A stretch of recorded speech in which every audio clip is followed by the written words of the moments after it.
আলাইকুম রহমতুল্লাহি ওয়া বারাকাতুহু। আশা করি সবাই ভালো আছেন। আমি আল্লাহর রহমতে ভালো আছি। আপনাদের মাঝে আর একটা ভিডিও নিয়ে আসলাম। তো একটা কথা বলতে চাই যে বিএনপির স্থায়ী সদস্য মির্জা আব্বাস সাহেব বলছে জামায়াত ইসলামের হাদিয়া নেওয়া ছাড়া আর কোনো কাজ নাই, হাদিয়ার নামে চাঁদা নেওয়া ছাড়া আর কোনো কাজ নাই। অর্থাৎ উনি এটা বুঝাইছে যে জামায়াত ইসলাম চাঁদা নেয়, হাদিয়ার নামে চাঁদা নেয়। সুন্দর কথা বলছে, এর কথার সাথে আমিও একমত। কারণ তাদেরকে চাঁদা নিতে হয় না, তাদেরকে চাঁদা দেয়। যেমন এখন আমরা যেটা দেখি যে চাঁদা জোর করে নেয়, না নিলে মারধর করে, কিন্তু তাদের বেলায় এটা না, তাদের বেলায় একেবারেই পরিবর্তন, উল্টা। তাদেরকে চাঁদা মাসের মাস ওটা যার যার অবস্থান থেকে সে নিজেই পরিশোধ করে। এটা কেউ দিতে হয় না, জোর করে নিতে হয় না, বলতে হয় না। আপনি কি জানেন যে এই চাঁদার জন্য এই জামায়াতের মধ্যে কোনো নেতাকর্মীর মধ্যে মারামারি হয়েছে, ভাগাভাগি হয়েছে, চেয়ার টানাটানি হয়েছে? কোনোদিন হয়েছে দীর্ঘ 54 বছরে? হয় নাই। তবে এটার চাঁদা বলবেন কেমনে? আপনি কেমনে বলবেন চাঁদা?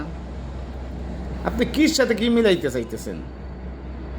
আপনারা রাজনীতি করেন, শুধু আপনাদের রাজনীতি চলে এই রাজনীতির চাঁদা, টেন্ডারবাজি, দখলদারি, এই দিয়ে আপনাদের ফ্যামিলি চলে, রাজনীতি চলে। আর আপনাদের মধ্যে এমন একটা ট্রেডিশন যে আপনারা ময়ূরে যাইবেন তখন রাজনীতি ছাড়বেন, তার আগে রাজনীতি ছাড়েন না। কি লিগা? কারণ ওইটাই আপনাদের ঐতিহ্য। ওই থেকেই আপনাদের আয় ব্যয়, খাওন খরচা, বিদেশে চিকিৎসা, এগুলো সব মিলেই একটা আপনাদের ব্যবসা এটা। কারণ এছাড়া ব্যবসা, আপনার কোনো ব্যবসা নাই তো। তো এই জন্য আপনারা ওই চাঁদার সাথে এই হাদিয়াটার চাঁদা বানাই ফেলাইছেন। চাঁদা তো আমি আজ পর্যন্ত দেখি নাই। আপনার বয়স তো অনেক বেশি, যদিও আপনি জানতে পারেন যে চাঁদা কেউ খুশি মনে দিয়েছে। ব্যক্তিগতভাবে আমি মনে করেন আপনারই চাঁদা দিলাম বা অন্য একজনের চাঁদা দিলাম, আমি খুশি মনে আপনার যাই দিয়েছি। এরকম বিরল ঘটনা পৃথিবীর ইতিহাসে নাই যে ইচ্ছে করেই কেউ চাঁদা দিয়ে।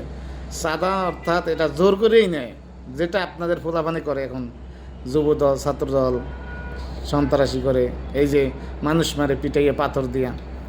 তো আপনি ওই হাদিয়া দ্বারে ওইটারে আপনি চাঁদা বানাই ফেলাইলেন।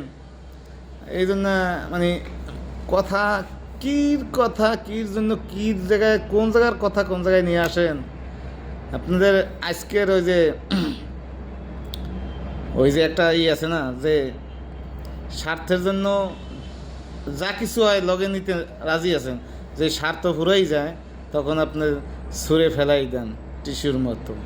কারণ এই জামায়াত ইসলাম কিন্তু আপনাদের সবসময় আপনারা বলছেন এরা একটা শক্তিশালী দল, এরা মাঠে ময়দানে শক্তিশালী ভূমিকা পালন করে।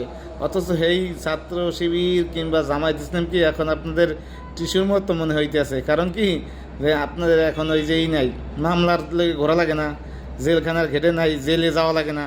এখন এগুলো সব ভুলে গেছেন, অতীত ভুলে গেছেন, মুহূর্তে ভুলে গেছেন। কারণ একটা ইতিহাস আছে যে অতীত যারা ভুলে যায় ওই জাতি ধ্বংস হয়ে যায়, ওই জাতি আর সামনে আগাতে পারে না। তা আপনাদের জন্য কি অপেক্ষা করতেছে সামনে, এটা উপরে আল্লাহ ছাড়া কেউ জান না।